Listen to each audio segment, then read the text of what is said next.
Bonjour à tous et bienvenue dans cette nouvelle édition du 12-15. Voici les principaux titres de ce journal. Résultat des élections législatives en Sierra Leone, le parti présidentiel obtient la majorité. L'opposition de son côté dénonce des irrégularités flagrantes et conteste les résultats.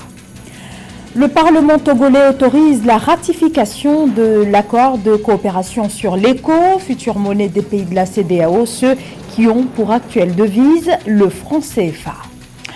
Du sport également dans ce journal avec la CAN U23, place à la phase des demi-finales après la qualification de l'Égypte et du Mali. Les deux pays rejoignent le Maroc et la Guinée.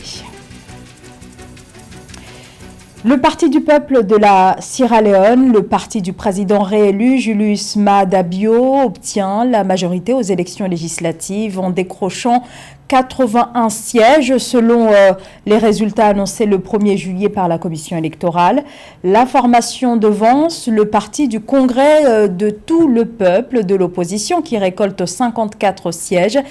L'APC dénonce des irrégularités et exige la tenue d'un nouveau scrutin. Samantha Saberou Saboubanga.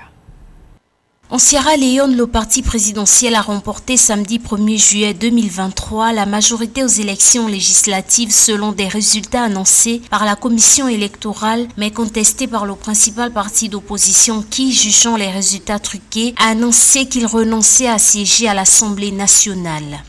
Avant même la tenue du scrutin, l'opposition avait préparé les esprits à sa défaite en disant que le scrutin n'était transparent, en dénonçant les futurs résultats qui auraient été bidonnés. Et cela est d'autant plus paradoxal que ce système-là, bidonné, trafiqué, a quand même permis à une représentante majeure de l'opposition, la maire de Freetown, d'être élue. Donc, cela me paraît quand même paradoxal. Les oppositions en Afrique devraient, à l'issue des élections, au lieu de dénoncer le processus et de mettre sur ce processus la raison de la défaite, se poser la question, est-ce qu'ils ont fait une bonne campagne électorale? Est-ce qu'ils n'ont pas attendu à quelques encablures du scrutin pour descendre sur le terrain et essayer de convaincre les populations? Le parti du peuple de la Sierra Leone du président réélu Julius Maada Bio a remporté 81 sièges et le parti du congrès de tout le peuple APC de l'opposition a réuni 54 sièges, puis 14 chefs traditionnels complètent le nouveau parlement selon les chiffres annoncés par le chef de la commission électorale Mohamed Koné. Et cette réaction de dire que nous n'allons pas siéger à l'Assemblée nationale, c'est manquer de respect à ceux qui, malgré tout, se sont levés, sont allés voter, ont voté pour des candidats de l'opposition et ils souhaitent que ces candidats-là aillent les représenter à l'Assemblée nationale. Refuser de le faire, c'est quelque part manquer de respect à ces électeurs-là. Une fois de plus, en Afrique subsaharienne, après une élection perdue par l'opposition, celle-ci dénonce, comme d'habitude, pêle-mêle, le processus électoral, le manque de transparence. Il faudrait que l'opposition se remette en question et remette en question sa stratégie politique. Le parti d'opposition dirigé par Samora Kamara, candidat arrivé deuxième de la présidentielle, a annoncé qu'il renonçait à siéger à l'Assemblée nationale. Bien que les élections se soient déroulées dans un calme relatif, un organisme gouvernemental chargé de la sécurité sur le territoire a estimé que les résultats alternatifs prononcés manquaient de transparence et pourraient provoquer une tension injustifiée. Dans l'actualité également, remaniement ministériel au Mali, décision actée samedi dernier. Elle est intervenue moins d'une semaine après la victoire du oui au référendum constitutionnel et au lendemain de l'annonce du retrait de la mission de l'ONU au Mali. Dans ce remaniement, on note 13 entrées au gouvernement à la tête duquel Choguel Maïga reste en place. Parmi les nouveaux arrivants, Assa Badialo Touré, la conseillère spéciale du président de transition Assimi Goïta, est désormais la nouvelle ministre de la Santé. Bintou Camara, elle, prend la tête du ministère de l'Énergie et de l'Eau suite donc à ce remaniement partiel. Toujours dans l'actualité malienne, la MINUSMA doit quitter le pays d'ici au 31 décembre 2023 selon la résolution votée par le Conseil de sécurité des Nations Unies vendredi dernier. La résolution a été adoptée à l'unanimité. La fin de la MINUSMA est actée après 10 ans d'existence de la mission. Le retrait des troupes onusiennes avait été exigé par le pouvoir malien. Mildred Diamou. La mission multidimensionnelle intégrée des Nations Unies pour la stabilisation au Mali, MINUSMA, a jusqu'au 31 décembre 2023 pour quitter définitivement le Mali. C'est la résolution adoptée à l'unanimité par le Conseil de sécurité des Nations Unies le 30 juin 2023. Une résolution qui intervient en réponse à la demande faite par les autorités de transition du pays lors de la dernière réunion du Conseil de sécurité sur la situation au Mali, tenue à New York le 16 juin 2023. Le bilan de la MINUSMA peut être établi sur deux bases. La première base, c'est son appui apporté sur le plan logistique, technique et financier à l'État comme aux organisations de la société civile. Sur ce plan, on peut retenir qu'elle a eu un résultat intéressant parce que pendant toute la durée de la crise, elle a joué un rôle important dans l'accompagnement des organisations de la société civile à travers multiples projets financés, d'innombrables emplois créés et un appui, un accompagnement important dans le transport, surtout entre le nord et le sud. Le mandat de la MINUSMA a expiré le 30 juin 2023. L'accusant d'alimenter des conflits locaux, les autorités maliennes indiquent qu'en 10 ans de présence dans le pays, la force onusienne n'a pas réussi à contribuer au rétablissement de la sécurité au Mali à travers la lutte contre le terrorisme, la restauration de l'autorité de l'État, l'appui au transfert du pouvoir aux civils, la protection des civils et le parachèvement de la mise en œuvre de l'accord pour la paix et la réconciliation au Mali, issu du processus d'Alger. Depuis son déploiement au Mali en 2013, la MINUSMA a perdu jusqu'à 300 casques bleus, devenant la mission onusienne de maintien de la paix la plus meurtrière au monde. Il est très clair que sur la sécurité, sur la stabilisation du pays, le redéploiement de l'armée et sur la mise en œuvre de l'accord, les résultats pour lesquels elle a été engagée restent encore loin d'être atteints. Selon la résolution du 30 juin, la MINUSMA devrait cesser dès ce 1er juillet toutes ses opérations dans le pays pour se consacrer à la réduction et au retrait progressif de son personnel. Elle est appelée à entamer ce processus en consultation avec le gouvernement de transition et en coordination avec les pays contributeurs en troupes. La MINUSMA devrait également engager un dialogue avec les autorités maliennes afin d'élaborer un plan de transfert des tâches de la force onusienne aux forces nationales. Un appel à l'unité et à la cohésion sociale a été lancé le 1er juillet au Burundi à l'occasion de la fête de l'indépendance, thématique retenue pour cette édition. Cette année, les autorités ont mis l'accent sur cette thématique. Tous ensemble, contribuons au relèvement économique du pays pour atteindre une indépendance effective. À noter que les célébrations de la 61e fête nationale, il y a eu ce défilé militaire avec notamment les troupes de la mission de transition de l'Union africaine engagées en Somalie. Ils sont 3000 présents dans ce pays de la Corne de l'Afrique en proie aux attaques terroristes orchestrées par le groupe Al-Shabaab. Le Togo ratifie l'accord de coopération entre les gouvernements des États membres de l'UEMOA, l'Union économique et monétaire ouest-africaine. Le Parlement togolais autorise la ratification de l'accord de coopération sur l'ECO, future monnaie des pays de la CEDEAO, ceux qui ont pour actuelle devise le franc CFA. Les précisions d'Amenedji.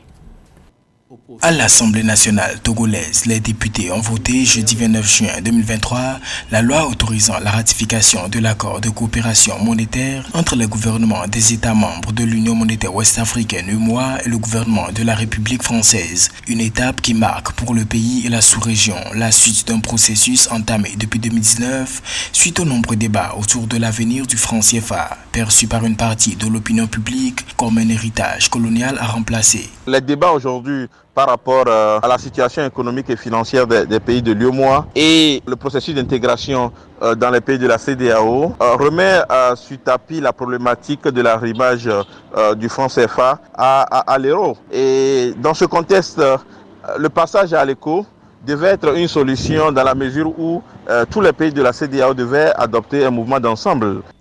En effet, le nouvel accord de coopération monétaire signé le 21 décembre 2019 à Abidjan, en Côte d'Ivoire, représente une révision significative de l'accord en vigueur depuis le 4 décembre 1973 selon l'Assemblée. Il prépare les États de l'Union à l'introduction de l'ECO. Et donc, il faut dire que les critiques qu'on observe par rapport à cette position des pays de l'UEMOA, en voulant aller vers un ECO UEMOA, avant que l'ensemble des pays de la CEDEAO n'adoptent cette démarche, reste problématique dans la mesure où Quoi qu'il en soit, le fait d'avoir des textes séparés crée des difficultés au passage vers l'éco pour l'ensemble des pays de la CEDEAO. Certains observateurs ont émis des doutes sur l'entrée en vigueur de cette monnaie communautaire aux 15 pays de la sous-région. Pour rappel, en 2020, le Togo était le seul pays de la CEDEAO à respecter les critères de convergence établis pour l'adoption de l'éco, considéré comme future monnaie unique de la zone. Le conseil d'administration du Fonds monétaire international se réunira le 12 juillet prochain. Réunion consacrée au premier examen de son programme de facilité élargie de crédit en faveur de la Zambie. Ce programme validé en 2022 porte sur 1,3 milliard de dollars et entre dans le cadre d'un accord passé avec les créanciers pour restructurer la dette colossale qui a fait sombrer l'économie de ce pays d'Afrique australe. Marie-Raphaël Antolo. Le conseil d'administration du Fonds monétaire international se réunira le 12 juillet pour achever le premier examen de son programme de facilité de fonds étendus de 1,3 milliard de dollars pour la Zambie. Une fois ces fonds à disposition du pays, ils lui permettront de relancer son économie via des secteurs tels que l'énergie renouvelable ou encore l'agriculture. Vous savez, l'assurance est de procéder avec des programmes de soutien financier. Comme nous avons procédé l'année dernière, nous sommes allés de l'avant et avons soumis au Conseil les études menées. Maintenant, nous avons la première révision qui est en cours. Il y a d'ailleurs eu un engagement pour en venir à des solutions claires en ce qui concerne l'établissement des termes pour la restructuration dont la Zambie a besoin. D'après une indication du ministre zambien des Finances Situmbuke Musokotoane, l'incertitude créée par le long processus de restructuration a exercé une pression sur la monnaie zambienne et a rendu difficile l'attraction d'investissements étrangers indispensables pour le pays. La Zambie a en effet pu structurer environ 12,8 milliards de dollars de dettes extérieures à l'issue des accords signés le 22 juin avec ses créanciers en marge du sommet pour un nouveau pacte financier à Paris. L'accord prévoit notamment d'importantes extensions d'échéance et une réduction des taux d'intérêt, a précisé le gouvernement zambien dans un communiqué. Ce qui s'est passé au cours des années antérieures est que la restructuration des dettes dans cette région est devenue très diverse. Et donc nous avions besoin d'un nouveau cadre pour évaluer les facteurs de comparaison entre les niveaux d'endettement des différents pays dans le but d'attirer de nouveaux investisseurs qui, par le passé, n'offraient pas des options de traitement de dette. Rappelons qu'en début avril 2023, le Fonds monétaire international avait déclaré que le versement de 188 millions de dollars d'un prêt de soutien de 1,3 milliard de dollars à la Zambie dépendait de la conclusion par le gouvernement d'un accord avec ses créanciers dont la Chine et la France. Le pays aura ainsi accès à environ 188 millions de dollars une fois l'examen terminé. Le dernier carré de la Coupe d'Afrique des Nations de football des moins de 23 ans est désormais connu. Le 4 juillet prochain, donc ce mardi, le Maroc fera face au Mali alors que la Guinée sera opposée à l'Égypte. Et sur l'Égypte, c'est quasiment un sans faute pour les Pharaons. Toutes ces sélections, c'est-à-dire les 4 meilleures équipes du tournoi, s'affronteront donc mardi, mais cette fois pour une place en finale. Retour sur la rencontre entre la Guinée et le Ghana dans ce sujet de Séverin Douqueux. La Guinée était opposée au Ghana vendredi 30 juin 2023 au grand stade de Tanger au Maroc pour une place en demi-finale de la CAN U23. Les deux adversaires se sont séparés sur un score de parité, un but partout. Après la demi-heure de jeu, le Ghana va logiquement prendre l'avantage suite à une mauvaise sortie du gardien guinéen. Emmanuel Yeboah profite d'une belle combinaison pour ouvrir la marque à la 35e minute. Le Sili parvient à l'égalisation grâce notamment à un pressing payant à la 61e minute. Un but partout au coup de sifflet final. Un résultat qui permet aux Guinéens, désormais deuxième de sa poule avec 4 points, de passer en demi-finale grâce à un goal average favorable devant le Ghana. Parlant de la Guinée, ce n'est vraiment pas une surprise que cette nation se qualifie. Vous savez, depuis un certain temps, les Ghanéens ne sont plus au rendez-vous des compétitions des catégories de jeunes. Depuis un certain temps, c'est plus la sérénité des nations telles que la Guinée, le Mali essayent de venir bousculer cette hiérarchie-là, dont la qualification de la Guinée est amplement méritée vu le jeu qu'elle a produit depuis le début de la compétition. Le match entre le Maroc et le Congo était sans véritable enjeu. Si oui, permettre au coach Issam Charaï de rôder les automatismes et l'effectif de sa sélection. Le Maroc étant déjà qualifié pour les demi-finales, les Lions de l'Atlas signent leur 3e victoire en autant de rencontres grâce à Younes Taha. Ils trouvent la faille à la 7e minute grâce à un boulet de canon depuis l'extérieur de la surface, bien aidé par une déviation congolaise qui trompe le gardien. Écoutez, la qualification du Maroc dans cette poule A avec 9 points sur 9 possibles vient tout simplement confirmer le statut de favori que beaucoup de personnes avaient annoncé au début de la compétition.